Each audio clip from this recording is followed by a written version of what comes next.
Hello students, இந்த வகையான சுருக்களை எவ்வாறு மிகவும் இலகுவாக செய்யலாம் என்பது தொடர்பாக பார்ப்போம். ஆகவே முதலாவதாக, எனவே இந்த சுருக்கல்ல நாங்கள் பொட்மாஸை பயன்படுத்துறதுக்கு முதல்ல நாங்கள் செய்ய வேண்டிய வேலை என்னென்றா, இங்கே பாருங்க, 2 கலப்பு எண்கள் காணப்படுது. ஆகவே முதலாவது நாங்கள் என்ன செய்யணும், இந்த கலப்பு எண்களை முறைமை இல்லா பின்னமாக மாற்ற வேண்டும். ஆகவே முதலாவது நாங்கள் அதை செய்வோம். ஆகவே கலப்பு எண்ணை எவ்வாறு முறைமை இல்லா பின்னமாக மாற்றலாம் என்பது தொடர்பாக பாருங்க. முதலாவது இங்கே 5 தானே காணப்படுது. ஆகவே ஃபர்ஸ்ட்டுக்கு நீங்கள் என்ன செய்யுங்க, 5 எழுதுங்க. அடுத்தது நாங்கள் என்ன செய்யணும், இந்த 2ஐயும் இந்த 5ஐயும் பெருக்கணும்.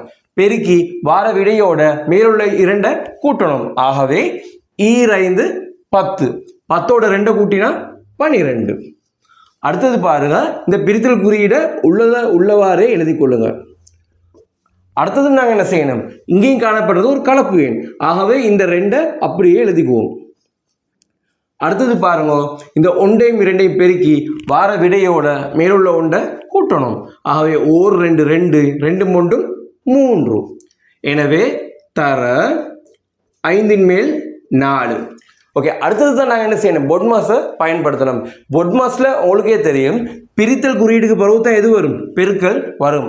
ஆகவே முதலாவது நாங்கள் எதை மாற்ற வேண்டும், பிரித்தல் குறியீடை பெருக்கல் குறியீடாக மாற்றணும். அதுக்கு நாங்கள் எந்த வேர்டை யூஸ் பண்ணுவோம், நிகர்மாறு. ஏன்னா நிகர்மாறு அடைய வைக்கணும். நல்லா நினைவுல வச்சுக்கோங்க, எந்த பின்னத்துக்கு முன்னுக்கும் பிரித்தல் குறியீடு காணப்படுதோ அந்த பின்னம் மட்டும்தான் என்ன செய்யும், நிகர்மாறு அடையும். ஆகவே இந்த கணக்கில் இந்த 3 கீழ் 2 இந்த பின்னம் மட்டும்தான் என்ன செய்யும், நிகர்மாறு அடையும். அதாவது தலைகீழ மாறும். எனவே அடுத்த பின்னங்கள் உள்ளவாறே எழுதுங்கள். 5 மேல் 12. இப்போதான் நாங்கள் என்ன செய்ய போறோம், இந்த பிரித்தலை பெருக்கலா மாத்திட்டோம். ஆகவே கீழே 2 மேலே போகும். ஆகவே 2 கீழ் 3. இதை நாங்கள் என்ன சொல்லுவோம், நிகர்மாறு அடைய வச்சுட்டோம். ஓகே, அடுத்தது தர 5 மேல் 4. எனவே அடுத்தது இதில் எங்களுக்கு என்ன செய்யலாம், இந்த 3ஐயும் இந்த 12ஐயும் சுருக்க முடியும். அதாவது 3ல் 3 ஒரு முறை, 12ல் 3 4 தடவை. எனவே அடுத்தது இந்த 5ஆல் வேற ஏதாவது ஒரு இலக்கங்களை வகுக்க முடியுமான்னு பாருங்க, முடியாது. ஏன்னா ஆகவே இப்போ நாங்கள் என்ன செய்யணும், இப்போ நாங்கள் செய்ய வேண்டியது என்னன்னா, இதுக்கு மேலே இந்த இலக்கங்களை பெருக்கணும். நிறைய ஸ்டூடெண்ட்ஸ் இந்த இடத்துல தான் விடுவாங்க. அதாவது அவங்க என்ன செய்யணும்னு சொன்னால், என்ன செய்யற இதை 5 25 மேலே போட்டுருவாங்க இந்த இடத்துல. ஆகவே நல்லா நினைவு வச்சுக்கோங்க, பெருக்கும் போது நாங்கள் என்ன செய்யணும்னு சொன்னால், கட்டாயம் கிடையா பெருக்கணும். கிடையா பெருக்கி அது எந்த இடத்துல இருக்குதோ அதே இடத்துல எழுதணும். அதாவது பாருங்க, 5 25, 25 எங்கே இருக்குது, இங்கே கீழே இருக்குது. ஆகவே 5 25 மேல். இப்போ இதை பெருக்குங்க, மேலுள்ள இலக்கங்களை கிடையா மட்டும்தான் பெருக்கணுமே. 4 8.